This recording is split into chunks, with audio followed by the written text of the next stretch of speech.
how good did it feel last summer to play the sold out illScarlett reunion show, the 15th anniversary of your debut album? How good did that feel to feel that love from all the fans after a lengthy hiatus? Yeah, it was amazing. Like, that's the most simple way to explain it. Didn't know what to expect, but everyone's our fans are big fans of that album. So knowing that was the 15th anniversary and we're gonna play all the songs, we knew that it was a good way to gather everybody. And yeah, went off amazing. We had a great night. Definitely went in there with a little bit of nerves because it was the first time playing a proper show in, I don't know, 5 years, maybe longer or something. So we went in there a little bit nervous, but after the first 2 or 3 songs, kind of settled the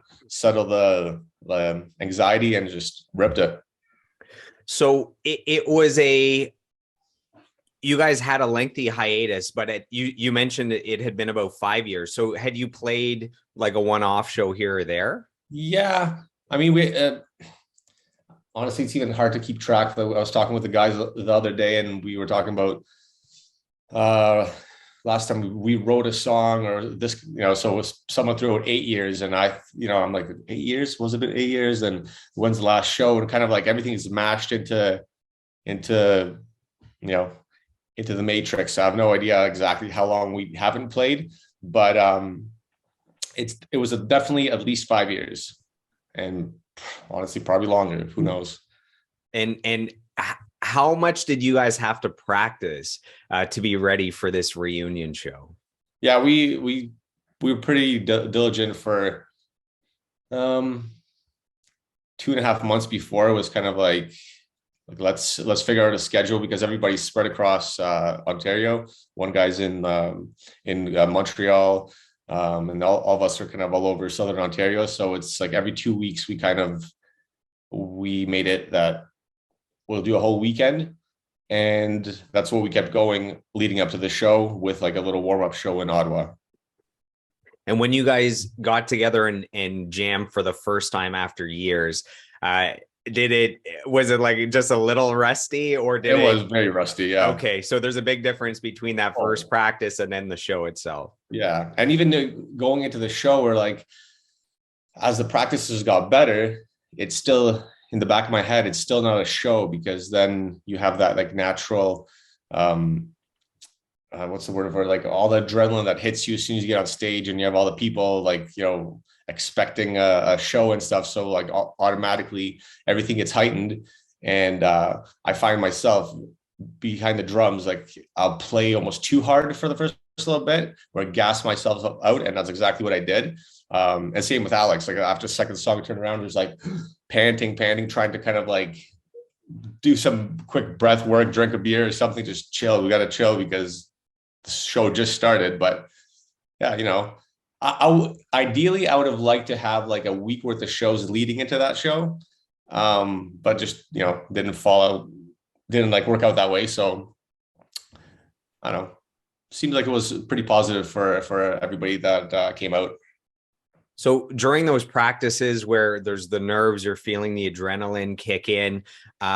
You mentioned you can, get out of breath a little bit. Do you also find yourself speeding up? Like you're so excited and so into it that maybe the tempo is speeding up a bit? Well, we made sure that the first two songs I'll play to a click. And then just because the nature of the songs, if it's like a reggae more of a reggae tune, we don't really need it, or maybe I'll have a starting point just at the beginning, because like I said, well, like you just said, the nerves will push you a little bit. But specifically the first two songs were dead on click, so it would keep us reined in, locked in. So yeah. The reunion show, we know the end result. We know that it ended up selling out a few weeks in advance. We know it was a great show. But when you first booked it, after all that time off, was there any fear that just like nobody would show up? No, not. Well, otherwise we wouldn't have booked the Phoenix. Like we knew people. It's a big venue. Yeah, we knew people would show up, and had confidence that it would be a full night, but the fact that it sold out in advance was, a pleasant surprise for sure. That's pretty sweet to know that the fan base still cares. There's the diehard illScarlett fans that are just anything they can get, whether it's a new show or maybe someday some new music, they're there and they're ready. Oh yeah, no, it was, like I said, a very humbling experience, and yeah, grateful for all our fans for sure. And you guys pulled out all the stops, so it wasn't just the regular band members playing. You had a few special guests come out as well. I know you had Anthony Carone that has a history with illScarlett, right. They just had the Juno Awards, so I guess they're tonight, but they gave away a bunch of awards a few nights ago.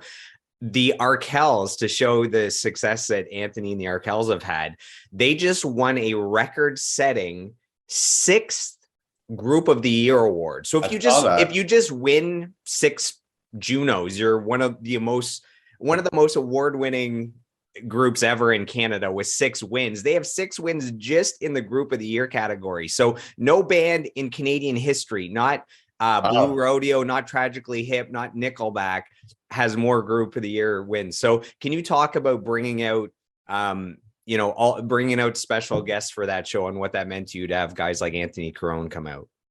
Yeah, I mean, anytime Tony joins us on stage, it like brings it to a whole other level. He actually, having him on that show kind of also chilled us out, just because he's now, but by this point, he's like so well versed in everything. That was just, just another gig, where for us who, trying to dust off the cobwebs and stuff. It was a little nerve-wracking, but yeah, he came up, crushed it, had so much fun, and just adds to the show. He's such a entertaining player, just there's no way to keep him caged or locked down. Just he does what he does, and it's always like 150%. So yeah, it was great to have him. And was there an opener at the show, or was it just you guys? Yeah, there was Anti-Queens. And you have to kind of it's all good. I'm putting you on the spot here. So there's Anti-Queens that I know the other band, hold on, Zebra and the Bandit. Yeah, local kids that are That's a cool name. Yeah, really good hustlers, and good band too. So yeah, we threw them on. So you guys played, so you're celebrating the 15th anniversary of your gold selling album, and you played all the songs from that album. Did you play them all in a row like the album, or you just played all the songs within that show? Yeah, we kind of mixed and matched. So at least it wasn't expected, because we did a show pre-pandemic. Actually, that's probably the last show we did pre-pandemic at the Horseshoe, and we also kind of celebrated that album, and we did front to back. So this time was like, let's mix it up, and at least you don't know what you're getting. And you played some of the band's other hits from the other albums? Yeah, of course. Yeah.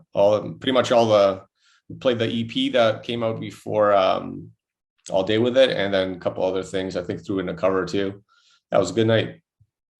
That's awesome. And that night was so successful. It was supposed to be a one-off, but that led to you guys booking 4 or 5 more shows. Can you talk about the rest of the run of shows that you did? Yeah, it's as soon as people saw that the show was posted, and especially after they saw promoters saw that it sold out, then just got a few more emails. Asked the guys after we played, we were on a high for sure. So you guys want to do a few more? Everybody agreed that would be a good idea, and that's what we did. So booked, I think 4 or 5 of them. They also did really well. I think almost all of them, other than 4 or 5 of them, sold out. So clearly people are still interested in the band. So it's nice. And what are the cities that you went to? I think I remember seeing Mavericks in Ottawa. So Ottawa is where I'm now. Oh, really? I didn't know that. Yeah. We did Ottawa. It was all Ontario dates. Ottawa, Kitchener, Hamilton. Hamilton was a riot. It was like a Halloween show. Kitchener, what else was there? Around the GTA somewhere. Yeah, I don't know. That's all good. Okay. Yeah, I remember I was devastated when I saw the Ottawa date. I think I was out of the country on that day, and it was, I was pretty sad because it would be, I had seen before I knew you, I had seen illScarlett in concert several times, so I was excited as a fan to go see the band after all these years. But then, knowing that you and Jake and some of the other guys in the band, it would have been amazing to be there for the hometown welcome for you. So. I love Ottawa. Every time we play there, it's just the vibe of the city is really nice, and then yeah, the shows are always great. So we'll probably be back there sometime in the spring.